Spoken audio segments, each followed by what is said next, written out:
5. The spread of humanism in Europe.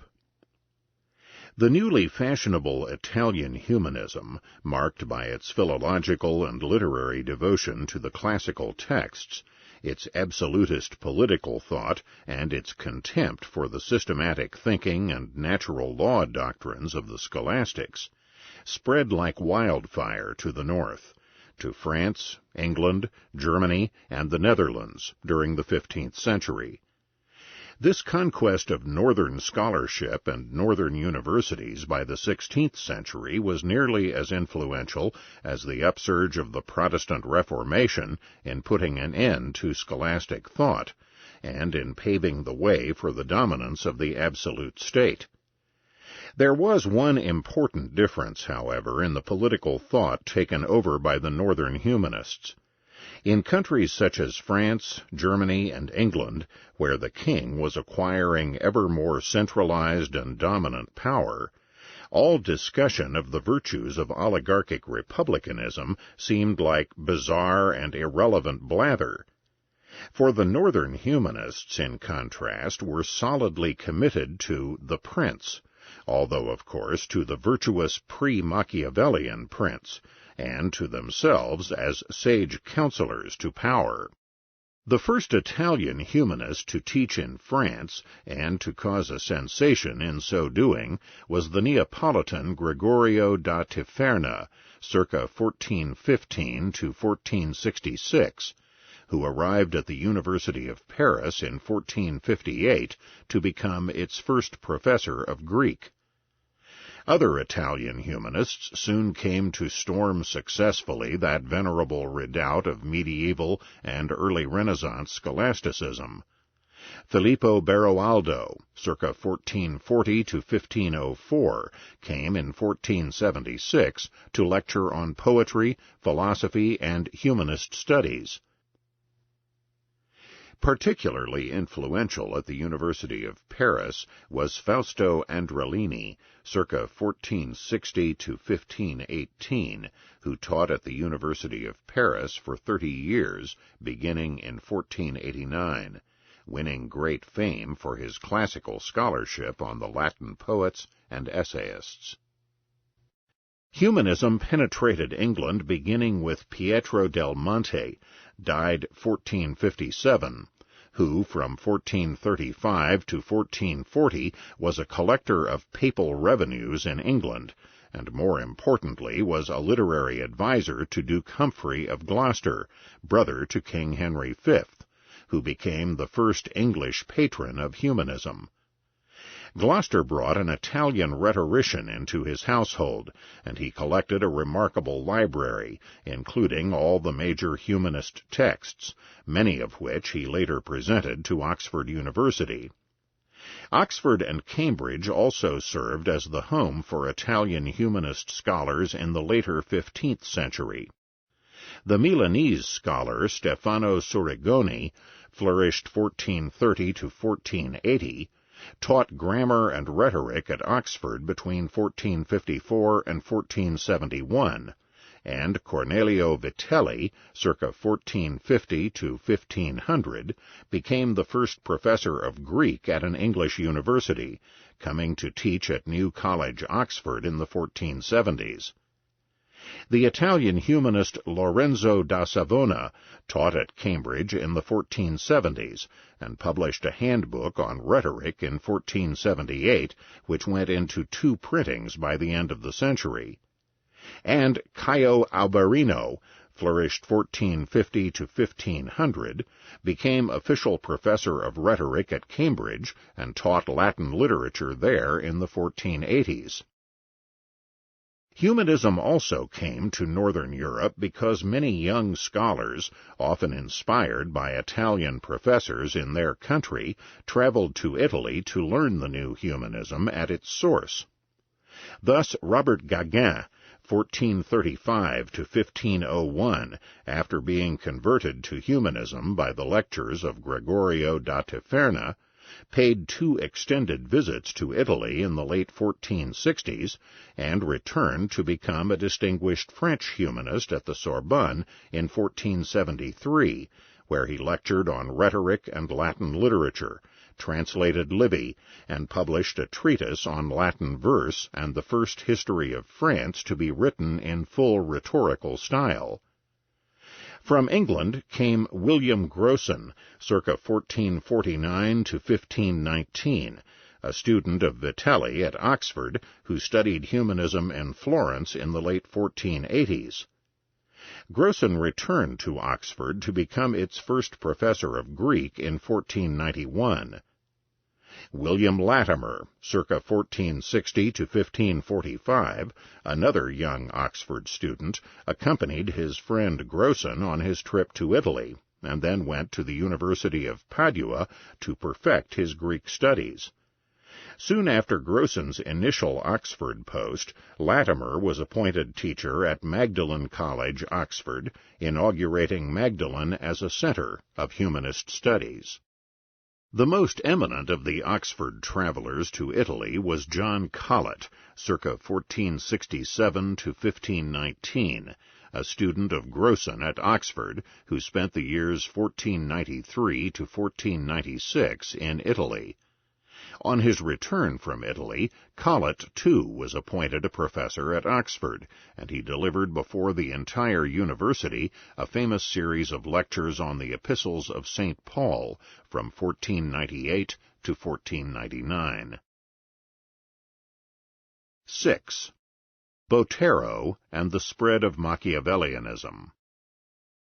The northern humanists, along with the Italians, were staunch believers in the necessity for the prince to practice the Christian virtues of honesty and justice.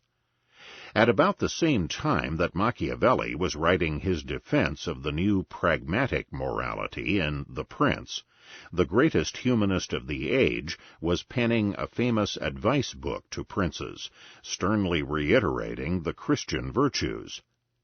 Desiderius Erasmus, circa 1466 to 1536, a Dutch Augustinian canon persuaded to study theology by John Colet, dedicated his account of the education of a Christian prince to the future Emperor Charles V in 1516. While Old Nick was proclaiming that no consideration must stand in the way of maintaining the ruler in state power, Erasmus warned the prince that he must never do anything, regardless of his motives, which may harm the cause of justice. Machiavelli's Prince was not printed until 1532, and after that, as we have noted, a storm of attack on Machiavel proceeded throughout Europe. In England, the favorite term for Machiavelli was the politic atheist. Thus one James Hull wrote a book on Machiavelli in 1602 entitled The Unmasking of the Politic Atheist. The northern humanists generally took the same position, defending the focus of traditional political philosophy on justice and honesty, and attacking the overriding concern of the new theorists with what one Machiavellian aptly termed the reason of state. Thus Cardinal Reginald Pole, 1500 to 1558, one of the champions of English Catholicism as against the Henrician Reformation, and a distinguished humanist, attacked Machiavelli's political theory in 1539 in his Apology to Charles V as destroying all the virtues.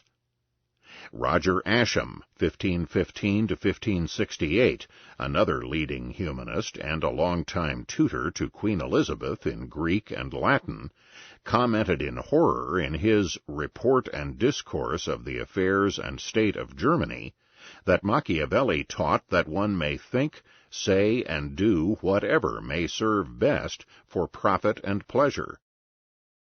Machiavelli also proved to be grist for the Huguenots' mill during the French religious war of the 1570s. The Huguenots attributed the St. Bartholomew's Day massacre of 1572 to the wicked designs of the Queen Mother, Catherine de' Medici, daughter of the selfsame Lorenzo the Magnificent, to whom Machiavelli had dedicated The Prince. The Huguenots attributed the massacre to the philosophical outlook of Machiavelli. Thus the Awakener continually denounced the pernicious heresy of Machiavelli, and asserted that the king was actually persuaded by the doctrines of Machiavelli to try to eradicate the Huguenots. Another tract, The Alarm Bell, 1577, maintained that Catherine had deliberately trained her son in the doctrines of the atheist Machiavelli, thereby instructing the young king in the precepts most suitable for a tyrant. To other Huguenots, Machiavelli was a preceptor in the science of cheating, a science imported by Italians, such as Catherine, into France. The outstanding example of the genre of anti-Machiavellian tracts was the Anti-Machiavel of Innocent Gentillet, circa 1535 to 1595, published in 1576. Gentillet was a French Huguenot who fled to Geneva after the massacre of St. Bartholomew.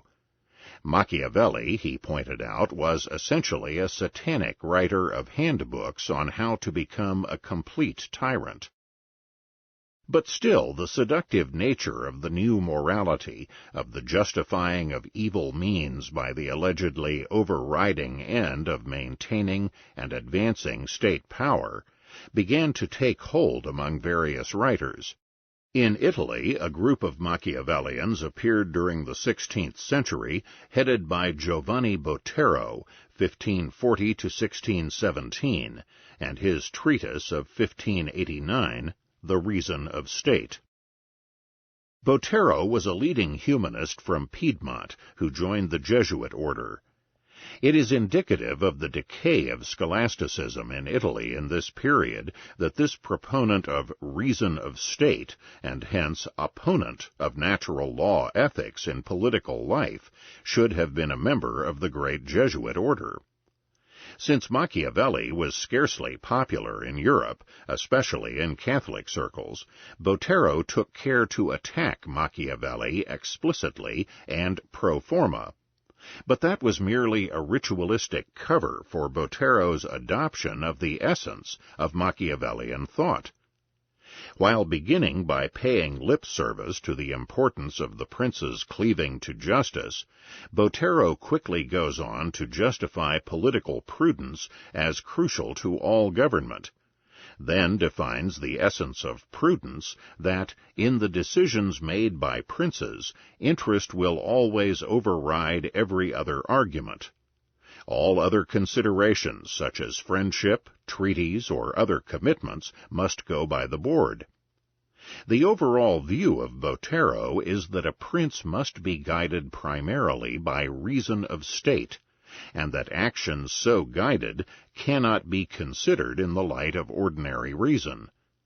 The morality and justification for actions of the prince is diametrically opposed to the principles that must guide the ordinary citizen. Botero's work touched off a raft of similar works in Italy over the next 40 years, all of which had the same title, The Reason of State. In addition to being a leading theorist of political pragmatism and reason of state, Giovanni Botero has the notable but dubious distinction of being the first Malthusian, the first bitter complainer about the alleged evils of population growth. In his On the Cause of the Greatness of Cities, 1588, translated into English in 1606, Botero laid out almost the entire thesis of Malthus' famous essay on population 2 centuries later. The analysis was, therefore, highly mechanistic. Human population tends to increase without limit, or rather, the only limit is the maximum possible degree of human fertility. The means of subsistence, on the contrary, can only be increased slowly. Therefore, the growth of population always, to use Malthus' famous words, tends to press on the means of subsistence, with the result being ever-present poverty and starvation. Population growth, then, can only be checked in 2 ways. One is the dying of large numbers of people through starvation, plague, or wars over scarce resources, Malthus' positive check. Second is the only element of free will or active human response permitted by Botero's theory, that starvation and poverty may induce some people to abstain from marriage and procreation, Malthus' preventive or negative check. In an epoch marked by rising population and rising living standards and economic growth, Botero's gloom and doom about population growth was hardly likely to fall on friendly ears. Indeed, as we shall see further below, those 17th and 18th century theorists who foresaw unlimited population growth favored the idea as a spur to prosperity and economic growth. In any case, whether one draws pessimistic, neutral, or optimistic conclusions from the thesis of unlimited population growth, its basic flaw is assuming that people will not react if they see their living standards declining from bearing large families. Botero and Malthus after him indeed gave the case away by even mentioning preventive checks.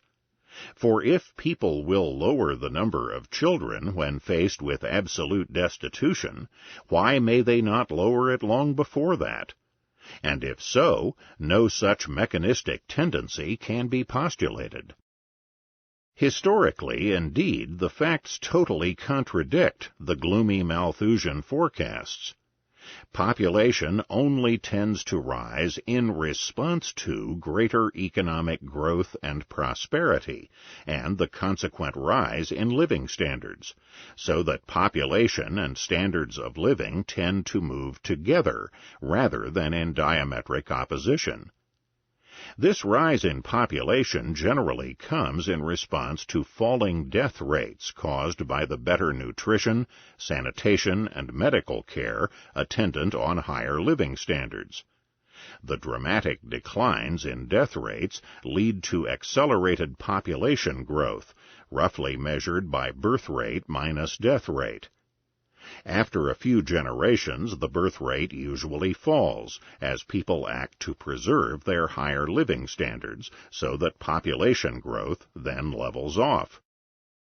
The main defect of the Botero-Malthus doctrine of population is that it assumes that two entities, population and the means of subsistence, or production or living standards, operate under laws that are totally independent of each other. And yet, as we have seen, population growth may be highly responsive to changes in production. Similarly, the reverse can be true. Increases in population may well encourage the growth of investment and production by providing a greater market for more products, as well as more labor to work on these processes. Schumpeter puts the overall point well in his critique of Malthus.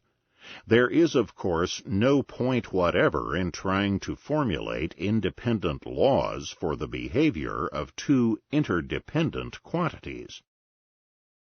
In England, a leading humanist and colleague of Cardinal Pole in defending the Catholic Church as against the Anglican reform was Stephen Gardiner, circa 1483 to 1555, Bishop of Winchester.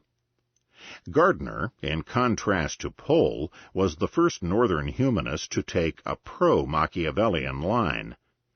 Written appropriately enough when he was Lord Chancellor under the despotic Queen Mary Tudor in the early 1550s, Gardiner's discourse on the coming of the English and Normans to Britain was dedicated to King Philip II of Spain.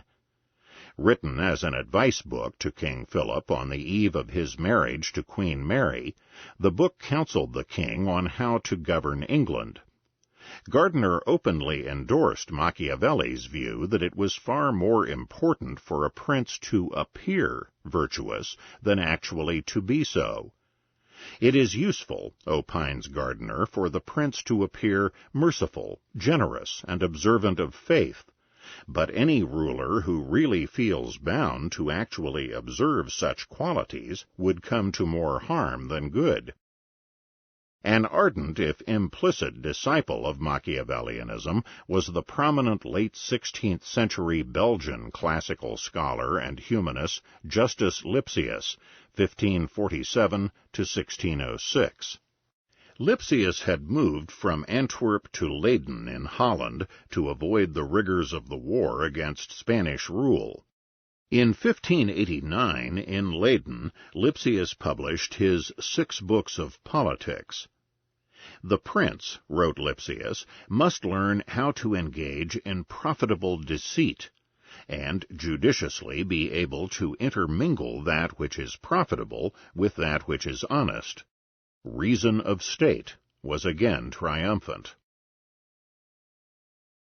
7. Humanism and Absolutism in France.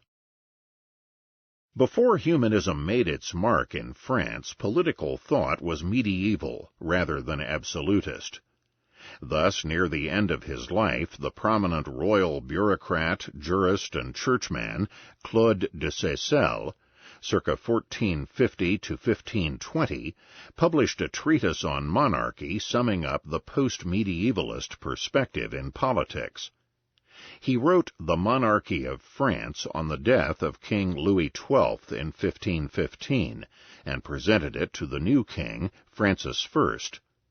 The book was published 4 years later under the more presumptuous title The Grand Monarchy of France, and was reissued often thereafter. De Seyssel was born in Savoy, trained as a jurist, and served King Charles VIII and King Louis XII, the latter as member of the Grand Council and on numerous occasions as ambassador. But despite his long service in the bureaucracy and his great admiration for Louis XII, de Seyssel was a constitutionalist rather than an absolutist. The king, he averred, is indeed absolute within his own sphere, but that sphere is severely delimited by a network of rights held by others in accordance with customary, natural, and divine law. In contrast, the lengthy reign of Francis I, 1515 to 1547, saw the beginning of the triumph of absolutism in French political thought.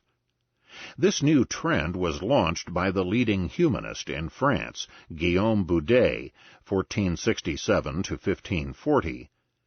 A highly erudite classical and legal scholar, Boudet traveled in Italy in the early 1500s, imbibed humanism there, and returned to write a bitter attack on scholastic jurisprudence in his Annotations on the Pandects in 1508. The advent of Francis I in 1515 had characteristically contrasting effects on the veteran de Seyssel and on the younger Boudet. De Seyssel wrote his magnum opus to instruct the young king on the greatness of what he believed to be the old king's constitutionalist regime. Boudet was inspired by the advent of the new prince to write The Institution of a Prince in 1519, celebrating the king's potentially absolute greatness and power. In this French form of advice book to the king, Boudet developed the idea, then new in France, of the prince as totally and absolutely sovereign, whose power and every whim must never be limited or questioned. The prince, intoned Boudet, was a quasi-divine person, a man necessarily superior to all others. Laws that bind the prince's subjects do not bind or apply to him, for laws apply only to the average and the equal, not to the prince, who closely approaches the perfect ideal of mankind. The prince, in short, was a god among men, and a law unto himself. The monarch, therefore, was superhuman, himself the source and the criterion of all justice. For Boudet, the king's actions are always right, because the heart of the king moves by instinct and by impulsion of God, who controls and attracts it according to his pleasure, to undertake enterprises that are praiseworthy and honest, and useful to his people and himself. Ruling by divine right and inspired directly by God, the king needs only the advice of philosophers, and it did not take much imagination to see who the great Bodin had in mind as philosophic counselor to Francis I. Bodin's work was carried on and developed by succeeding decades of humanists and particularly legists. The French kings were delighted at these dominant theories of their age, and proceeded happily to put them into practice. In this they were greatly aided by the Absolutist jurists, being themselves top bureaucrats in the service of the king. Two of the leading jurists wrote in the reign of Francis I, Barthélemy de Chasseneux, 1480 to 1541, whose Catalogue of the Glory of the World was published in 1529, and Charles de Grassail, whose Regale of France was written in 1538. Grassail declared that the King of France was God in the flesh, that all his actions were inspired and brought about by God, operating through the person of the king. The king was therefore God's vicar on earth, and a living law. In a sense, then, Charles de Grassail said it all. The king is God on earth. The 16th-century French legalists also systematically tore down the legal rights of all corporations or organizations, which, in the Middle Ages, had stood between the individual and the state. There were no longer any intermediary or feudal authorities. The king is absolute over these intermediaries, and makes or breaks them at will. Thus, as one historian sums up Chasseneux's view, "All jurisdiction," said Chasseneux, "pertains to the supreme authority of the prince. No man may have jurisdiction except through the ruler's concession and permission. The authority to create magistrates thus belongs to the prince alone. All offices and dignities flow and are derived from him, as from a fountain." The most important contribution to the tearing down of the intermediary structures hampering the monarch's absolute rule over his subjects was that of the greatest jurist of his age, Charles Dumoulin. We have already seen Dumoulin's Molineus critique of the prohibition of usury in his Treatise on Contracts and Usury, 1546. Far more important was his magnum opus, Commentaries on the Customs of Paris, 1539, a compilation and commentary on customary law in France. This book dealt a lethal blow to the medieval rights and privileges of intermediary orders, and placed virtually all authority into the hands of the monarch and his state. 8. The Skeptic as Absolutist, Michel de Montaigne. It is a favorite conceit of modern 20th-century liberals that skepticism, the attitude that nothing can really be known as the truth, is the best groundwork for individual liberty. The fanatic, convinced of the certainty of his views, will trample on the rights of others. The skeptic, convinced of nothing, will not. But the truth is precisely the opposite. The skeptic has no ground on which to stand to defend his or others' liberty against assault. Since there will always be men willing to aggress against others for the sake of power or pelf, the triumph of skepticism means that the victims of aggression will be rendered defenseless against assault. Furthermore, the skeptic, being unable to find any principle for rights or for any social organization, will probably cave in, albeit with a resigned sigh, to any existing regime of tyranny. Faute de mieux, he has little else to say or do. An excellent case in point is one of the great skeptics of the modern world, the widely read and celebrated 16th-century French essayist Michel de Montaigne, 1533 to 1592. Montaigne was born to a noble family in the Périgord region of southwestern France, near the city of Bordeaux. He became a judge in the Bordeaux Parliament in 1557 at the age of 24, as his father had been before him. He also joined at the Parliament an uncle, his father's brother, a first cousin of his mother, and a brother-in-law. Remaining in the Parliament for 13 years, and then denied promotion to the upper chamber of that body, Montaigne retired to his rural chateau in 1570 to write his famous essays. There he remained, except for a 4-year stint as mayor of Bordeaux in the early 1580s. A leading humanist, Montaigne virtually created the essay form in France. He started writing these brief essays in the early 1570s and published the first 2 volumes in 1580. The third book of essays was published in 1588, and all 3 volumes were posthumously published 7 years later. Though a practicing Catholic, Montaigne was a thoroughgoing skeptic. Man can know nothing, his reason being insufficient to arrive either at a natural law ethics or a firm theology.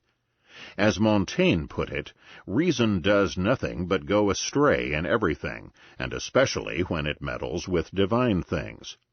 And for a while, Montaigne adopted as his official motto the query, "What do I know?" If Montaigne knew nothing, he could scarcely know enough to advocate setting one's face against the burgeoning absolutist tyranny of his day. On the contrary, stoic resignation, a submission to the prevailing winds, became the required way of confronting the public world. Skinner sums up Montaigne's political counsel as holding that everyone has a duty to submit himself to the existing order of things, never resisting the prevailing government, and, where necessary, enduring it with fortitude. In particular, Montaigne, though skeptical about religion itself, cynically stressed the social importance of everyone outwardly observing the same religious forms. Above all, France must submit completely to the authority of our Catholic ecclesiastical government. Submission to constituted authority was indeed the key to Montaigne's political thought. Everyone must remain obedient to the king at all times, no matter how he discharges his obligation to rule. Unable to use reason as a guide, Montaigne had to fall back on the status quo, on custom, and on tradition. He warned gravely and repeatedly that everyone must wholly follow the accepted fashion and forms, for it is the rule of rules and the universal law of laws that each man should observe those of the place he is in. Montaigne hailed Plato for wanting to prohibit any citizen from looking even into the reason of the civil laws, for those laws must be respected as divine ordinances. Although we may wish for different rulers, we must nevertheless obey those that are here. The finest achievement of the Christian religion, according to Montaigne, was its insistence on obedience to the magistrates and maintenance of the government. Considering Montaigne's fundamental outlook, it is no wonder that he warmly embraced the Machiavellian concept of reason of state. May we say that he held the reason of man to be worthless, but the reason of state to be overriding? Characteristically, while Montaigne writes that he personally likes to keep out of politics and diplomacy because he prefers to avoid lying and deceit, he also asserts the necessity of lawful vice in the operations of government. Deceit in a ruler may be necessary, and furthermore such vices are positively needed for sewing our society together, as are poisons for the preservation of our health. Montaigne then goes on to integrate his defense of deceit in a prince with his seemingly paradoxical defense of reason of state, while having no use for human reason at all. For in following reason of state, the prince has simply abandoned his own reason for a more universal and powerful reason, and this mystical super-reason has shown him that an ordinarily evil action needed to be done. Michel de Montaigne made a notable and highly influential contribution to mercantilism, the strictly economic aspect of state absolutism, as well. Although he claimed that he knew nothing, on one thing he certainly asserted truth, his much vaunted skepticism suddenly vanishing, in what Ludwig von Mises was later to call the Montaigne fallacy. He insisted, as in the title of his famous essay number 22, that the plight of one man is the benefit of another. There is the essence of mercantilist theory, insofar as mercantilism has a theory at all. In contrast to the fundamental truth well known to the scholastics, that both parties benefit from an exchange, Montaigne opined that in a trade one man can only benefit at the expense of another. By analogy, in international trade, one nation must benefit at the expense of another. The implication is that the market is a ravening jungle, so why should not a Frenchman urge the French state to grab as much from others as it can? Montaigne developed his theme in Essay 22 in a characteristically worldly wise and cynical manner. He notes that an Athenian once condemned a funeral director on the charge that he demanded unreasonable profit, and this profit could not accrue to him but by the death of a great number of people. This judgment appears to be ill-grounded, inasmuch as no profit can possibly be made but at the expense of another, and because, by the same rule, every kind of gain would have to be condemned. All work is done at the expense of others, and Montaigne correctly notes that the physician could be condemned in the same way. The same charge could be levied at the farmer or retailer for gaining because of people's hunger, the tailor for profiting because of someone's need for clothing, and so forth. He concluded broadly that the benefit of any one entity is necessarily the dissolution and corruption of some other thing. Unfortunately, of course, he could not see also that these producers did not create such needs, but instead were fulfilling them, and thereby removing the want and pain of their customers, and adding to their happiness and standard of living. If he had gone that far, he would have realized the nonsense of his dog-eat-dog, or what would now be called his zero-sum game, view of the marketplace. 9.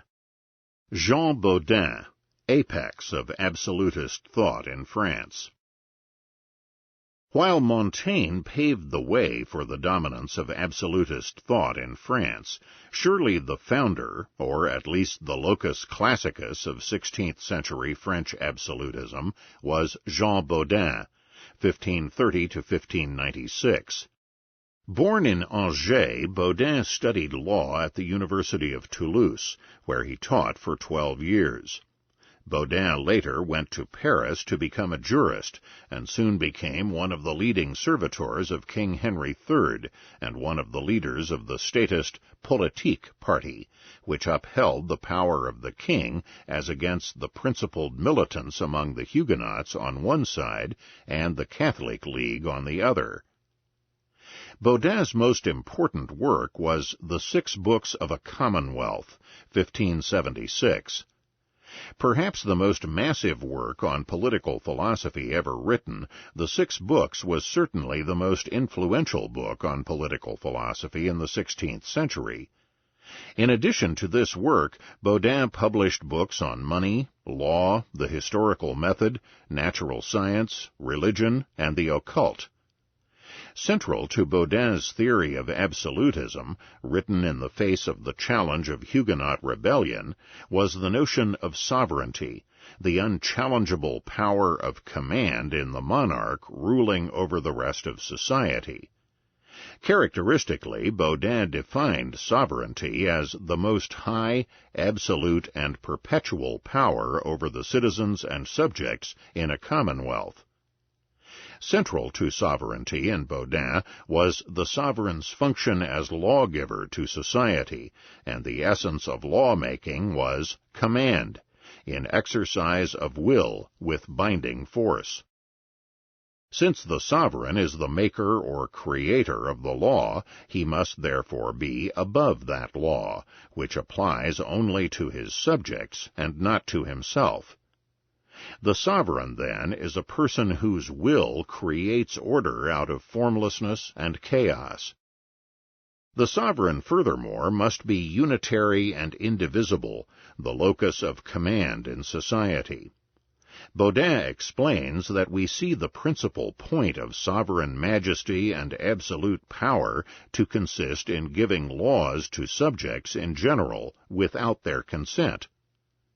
The sovereign must be above the law that he creates, as well as any customary law or institutions.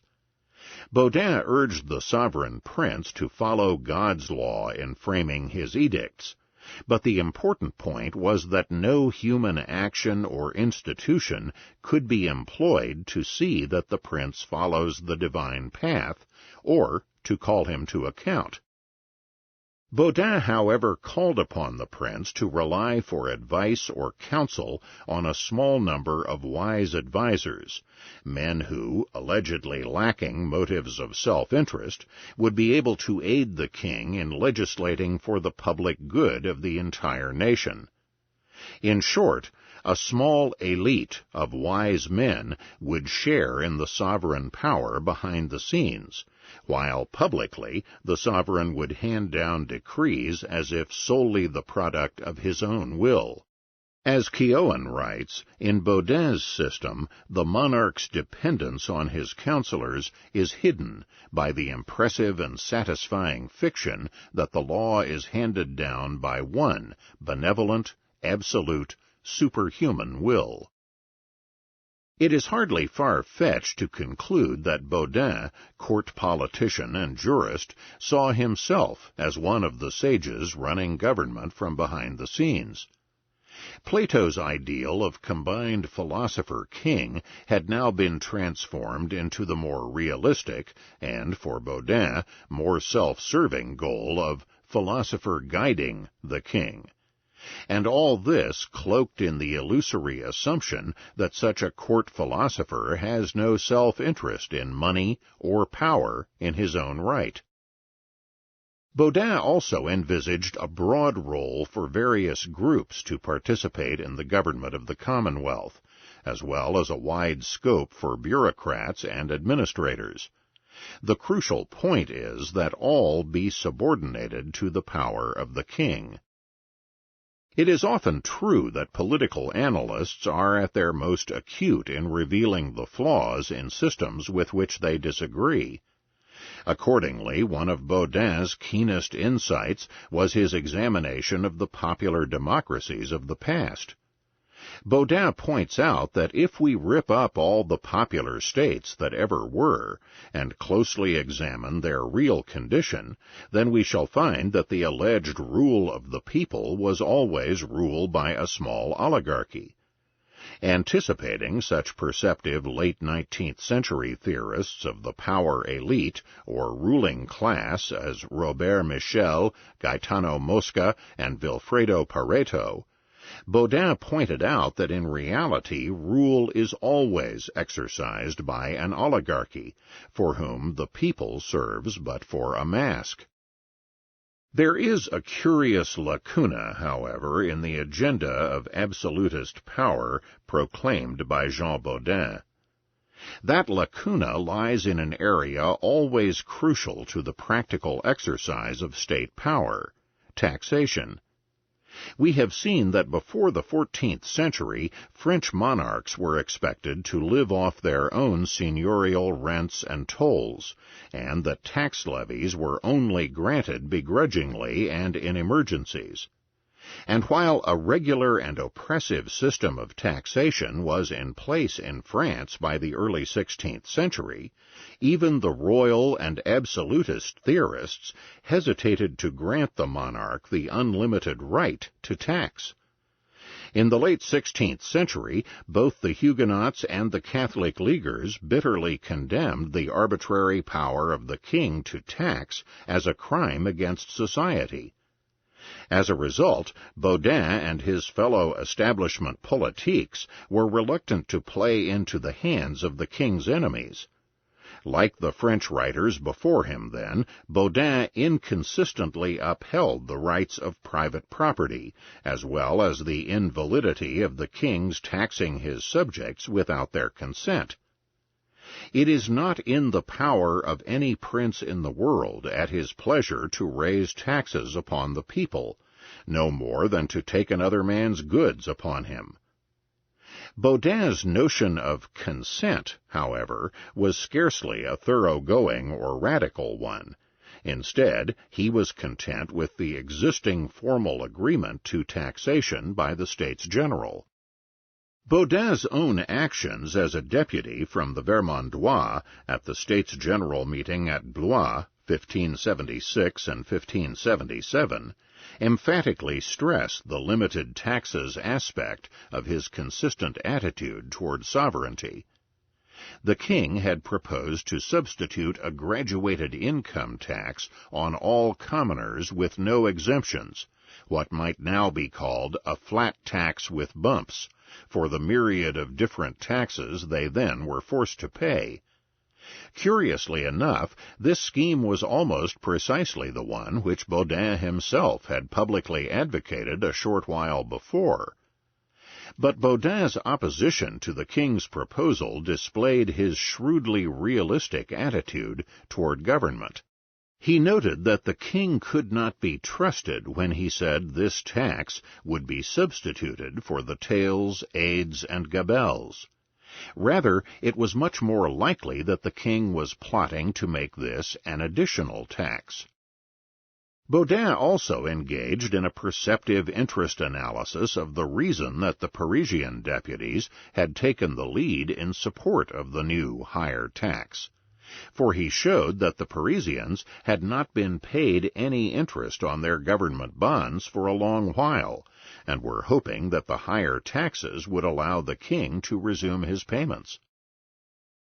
Jean Bodin, anxious to prevent the king from launching an all-out war against the Huguenots, led the estates in blocking not only the single tax plan, but also other emergency grants to the king.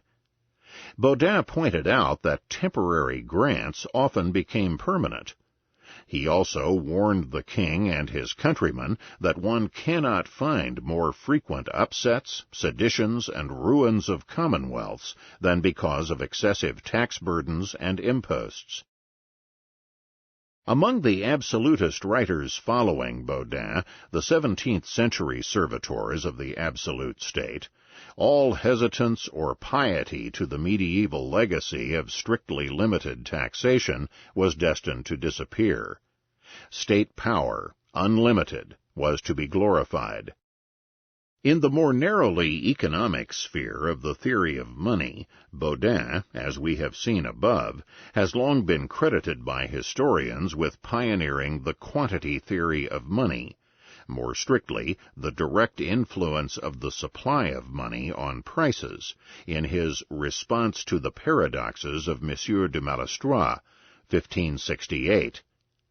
Malestroit had attributed the unusual and chronic price increases in France to debasement, but Bodin pinpointed the cause as the increased supply of specie from the New World. We have seen, however, that the quantity theory had been known since the time of the 14th-century scholastic Jean Buridan, and of Nicholas Copernicus in the early 16th century. The increased specie from the New World was spotted as the cause of price rises a dozen years earlier than Bodin by the eminent Spanish scholastic Martin de Azpilcueta Navarras. As a highly learned scholar, Bodin would certainly have read Navarras's treatise, especially since Navarras had taught at the University of Toulouse a generation before Bodin came there to study. Bodin's claim of originality in this analysis should therefore be taken with many grains of salt. Jean Bodin was also one of the first theorists to point out the influence of social leaders on demand for goods, and therefore on their price. People, he points out, esteem and raise in price everything that the great lords like, though the things in themselves are not worth that valuation. Then a snob effect takes over, after the great lords see that their subjects have an abundance of things that they themselves like. The lords then begin to despise these products, and their prices then fall.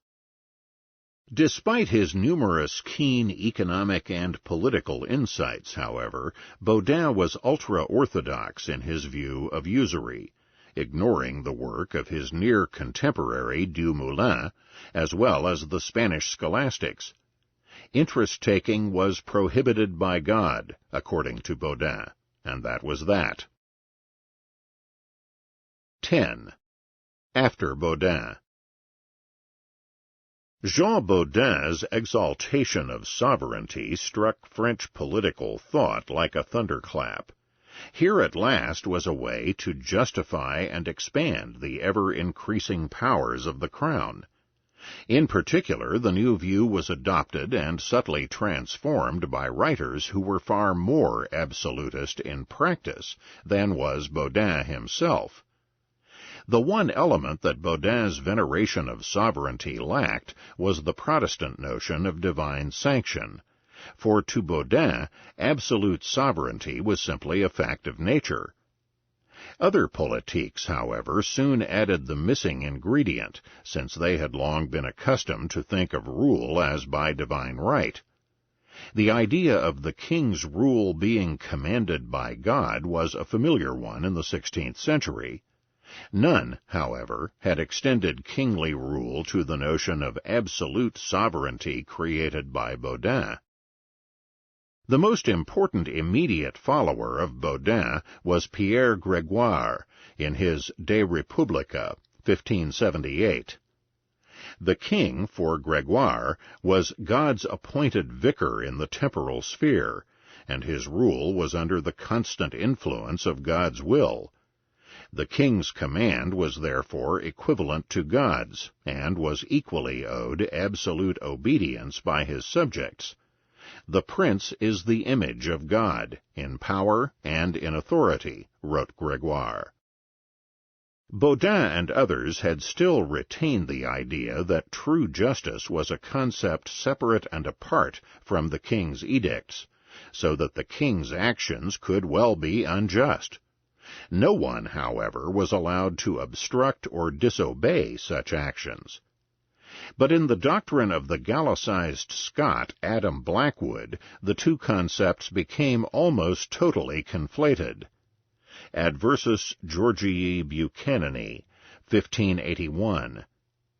The will of the prince, for Blackwood, becomes just virtually by definition. The king was necessarily just and virtually superhuman, a living law unto himself. Indeed, Blackwood carried the glorification of divinely constituted monarchy to its apogee, asserting that the very person of the king, and not simply the authority of his office, was divine, and that he was, in a literal sense, a god on earth.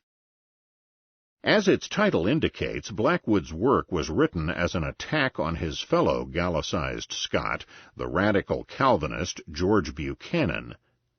Buchanan's libertarian and pro-tyrannicide doctrine had rested, unsurprisingly, on the concept of natural law.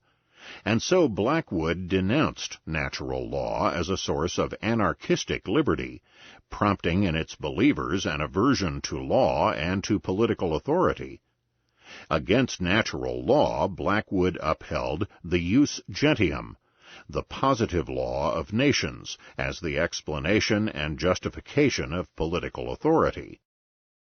It is not surprising that the consensual limit on taxation, still active in Bodin's thought, should drop out immediately upon the fusion of absolute sovereignty and divine right. The leader of that fusion, Pierre Grégoire, introduced erasing the tax limit as well.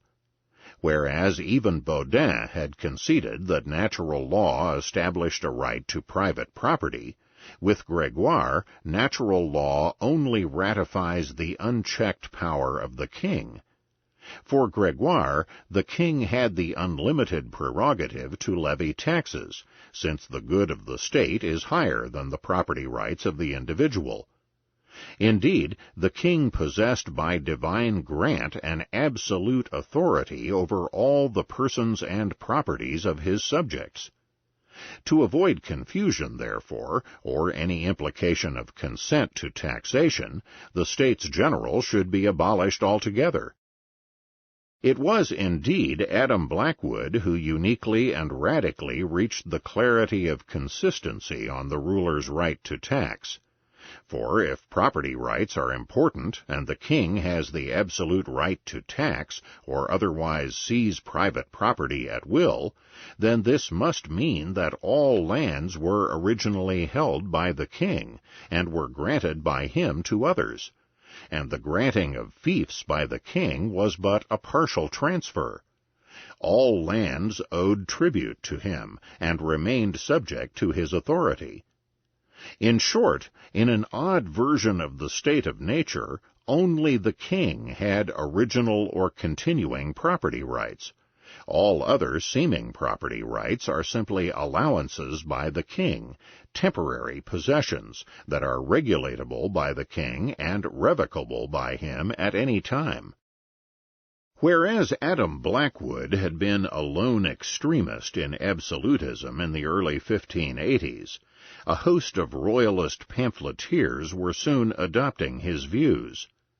From approximately 1585 to Henry IV's conversion to Catholicism 8 years later, the royal power was beleaguered and subordinate to the strength of the militant Catholic League.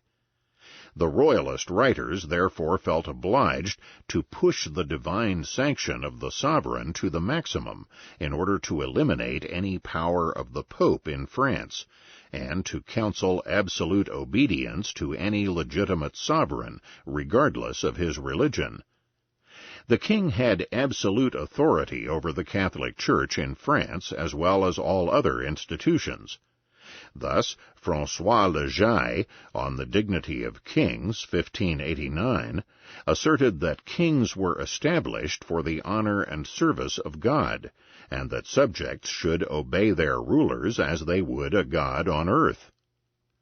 Louis Servin, in his Vindicii, 1590, trumpeted of Henry IV, then still a Huguenot, that God is our king. By him he lives and flourishes, and by his spirit is he animated. Probably the most extreme version of this doctrine was expressed in a speech of Jacques de la Gueule, Procurator General of France, asking the Parliament to condemn a priest who had upheld the supreme temporal authority of the Pope.